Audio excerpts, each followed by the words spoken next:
నేడు సిద్దిపేట జిల్లాలో సీఎం రేవంత్ రెడ్డి పర్యటించనున్నారు. నర్మెట్ట రైతు ఉత్సవాల కార్యక్రమానికి హాజరు కానున్నారు. రైతు భరోసా నిధులను విడుదల చేయనున్నారు. ఆయిల్ ఫాము ఫ్యాక్టరీని ప్రారంభించనున్నారు. రిఫైనరీ శంకుస్థాపనలతో పాటు పలు అభివృద్ధి పనులకు శంకుస్థాపన చేయనున్నారు. బహిరంగ సభలో పాల్గొననున్నారు. రైట్గా ఇదే అంశానికి సంబంధించి పూర్తి డీటెయిల్స్ మా ప్రతినిధి రాజు అందిస్తారు. రాజు, చెప్పండి, సిద్దిపేట జిల్లాలో సీఎం రేవంత్ రెడ్డి పర్యటనకు సంబంధించిన అప్డేట్స్ ఏంటి? Thank you. నేడు సిద్దిపేట జిల్లాకు సంబంధించి సిద్దిపేట జిల్లాలో ముఖ్యమంత్రి రేవంత్ రెడ్డి పర్యటించనున్నారు. ముఖ్యమంత్రి రేవంత్ రెడ్డి పర్యటన ఏర్పాట్లపై ఎప్పటికప్పుడు అటు మంత్రులు తుమ్మల నాగేశ్వరరావు, పొన్నం ప్రభాకర్ ఎప్పటికప్పుడు సమీక్షిస్తా ఉన్నారు. అయితే మధ్యాహ్నం 2:30 నంగునూరు మండలం నర్మెట్టకు చేరుకున్నారు ముఖ్యమంత్రి రేవంత్ రెడ్డి. మధ్యాహ్నం 2:45 నర్మెట్టలోని ఆయిల్ ఫామ్ ఫ్యాక్టరీ ప్రారంభోత్సవం చేస్తారు.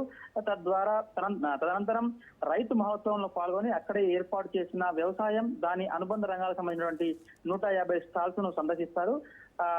అనంతరం ఆయిల్ ఫామ్ ఫ్యాక్టరీ ప్రాంగణంలో ఏర్పాటు చేసినటువంటి రిఫైనరీకి కూడా శంకుస్థాపన చేస్తారు. సభా వేదిక వద్ద పలు అభివృద్ధి కార్యక్రమాలు ప్రారంభిస్తారు. అదేవిధంగా సిద్దిపేట మున్సిపాలిటీకి సంబంధించి అండర్ గ్రౌండ్ డ్రైనేజీ 141.34 కోట్ల రూపాయలతో అభివృద్ధి పనులకు, డ్రైనేజీ ప్రాజెక్టు పనులకు శంకుస్థాపన చేస్తారు. సిద్దిపేట అర్బన్ మండలం ఎన్సన్పల్లి గ్రామంలో 78 కోట్ల రూపాయలతో నూతనంగా నిర్మించినటువంటి జైలు భవనాన్ని ప్రారంభిస్తారు. సిద్దిపేట అర్బన్ మండలం ఎన్సన్పల్లి గ్రామంలో 15 కోట్ల రూపాయలతో నూతనంగా నిర్మించినటువంటి 50 పడకల సమీకృత ఆయుష్ ఆసుపత్రిని కూడా ప్రారంభిస్తారు.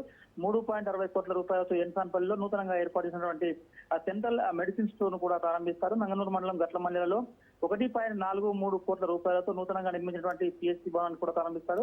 అదేవిధంగా సిద్దిపేట పట్టణంలోని ఎన్జిఓస్ కాలనీలో 1.43 కోట్ల రూపాయలతో నూతనంగా నిర్మించినటువంటి యూపీఎస్సీ భవనాన్ని కూడా ప్రారంభిస్తారు. గజ్జల్ నియోజకవర్గంలోని కొండపాక మండల కేంద్రంలో 200 కోట్ల రూపాయలతో ఏర్పాటు చేయనున్నటువంటి young India integrated residential school కు శంకుస్థాపన చేస్తారు. గజ్జల్ నియోజకవర్గంలోని మర్కుక్ మండల కేంద్రంలో తెలంగాణ పబ్లిక్ స్కూల్ లో 16.62 కోట్ల రూపాయలతో మౌలిక సదుపాయాల అదనపు భవనాలకు శంకుస్థాపన చేస్తారు. గజ్వేల్ నియోజకవర్గంలోని జయదేపూర్ మండల కేంద్రంలో 9.65 కోట్లతో నిర్మించిన సమీకృత మండల కార్యాలయాల సముదాయాన్ని ప్రారంభిస్తారు. అనంతరం నర్మెట్ట ఆయిల్ ఫామ్ ఫ్యాక్టరీ వద్ద ఏర్పాటు చేసినటువంటి సభా వేదిక వద్ద రైతు భరోసా నిధులను ఈ రోజు విడుదల చేస్తారు. అదేవిధంగా 30,000 మంది రైతులతో ఏర్పాటు చేసినటువంటి సభా వేదికలో పాల్గొని ప్రసంగిస్తారు. ముఖ్యంగా ఈ రోజు ముఖ్యమంత్రి రేవంత్ రెడ్డి పర్యటన నేపథ్యంలో అటు బీఆర్ఎస్ వర్సెస్ కాంగ్రెస్ మధ్య విమర్శలు అయితే నడుస్తా ఉన్నాయి. నిన్నటి నుంచి ఒకరిపై ఒకరు విమర్శ దాడి చేసుకుంటున్నారు.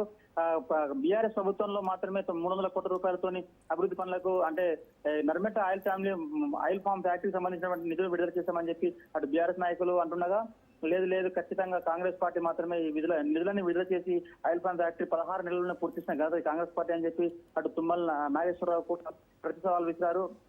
మొత్తానికి ఈ రోజు కొంత ఆసక్తికరంగా ఉండే అవకాశం కూడా కనిపిస్తుంది. ఎందుకంటే గతంలో ఉన్నటువంటి కేసీఆర్ ప్రాతినిధ్యం వహించినటువంటి గజ్వెల్, అదేవిధంగా సిద్దిపేట సంబంధించినటువంటి సొంత జిల్లా కాబట్టి అటు సీఎం కేసీఆర్ సొంత జిల్లాకు రావడం, అటు ముఖ్యమంత్రి రేవంత్ రెడ్డి రావడం కొంత ఆసక్తికర సంఘటన చోటు చేసుకునే అవకాశం కూడా ఉంది. మొన్న ఒక కార్యక్రమంలో అటు బీఆర్ఎస్ మరియు కాంగ్రెస్ కార్యకర్తల మధ్య ఉద్రిక్త పరిస్థితులు నెలకొన్న నేపథ్యంలో ఈ రోజు అధికారులు అయితే కట్టుదిట్టమైనటువంటి బందోబస్తు ఏర్పాటు చేశారు.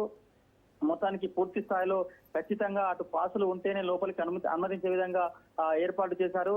అటు మీడియా వారికి కానీ, తర్వాత వివిధ అధికారులకు కానీ విఐపి పాసులతో పాటే విఐపి పాసులు ఉంటేనే లోపలికి పంపించే ఏర్పాటు అయితే చేశారు. అదేవిధంగా పూర్తి స్థాయిలో బందోబస్తు ఏర్పాటు చేశారు. మొత్తానికి అటు రేవంత్ రెడ్డి హెలిప్యాడ్ ద్వారా 2:30 నర్మెట్ట చేరుకున్నారు.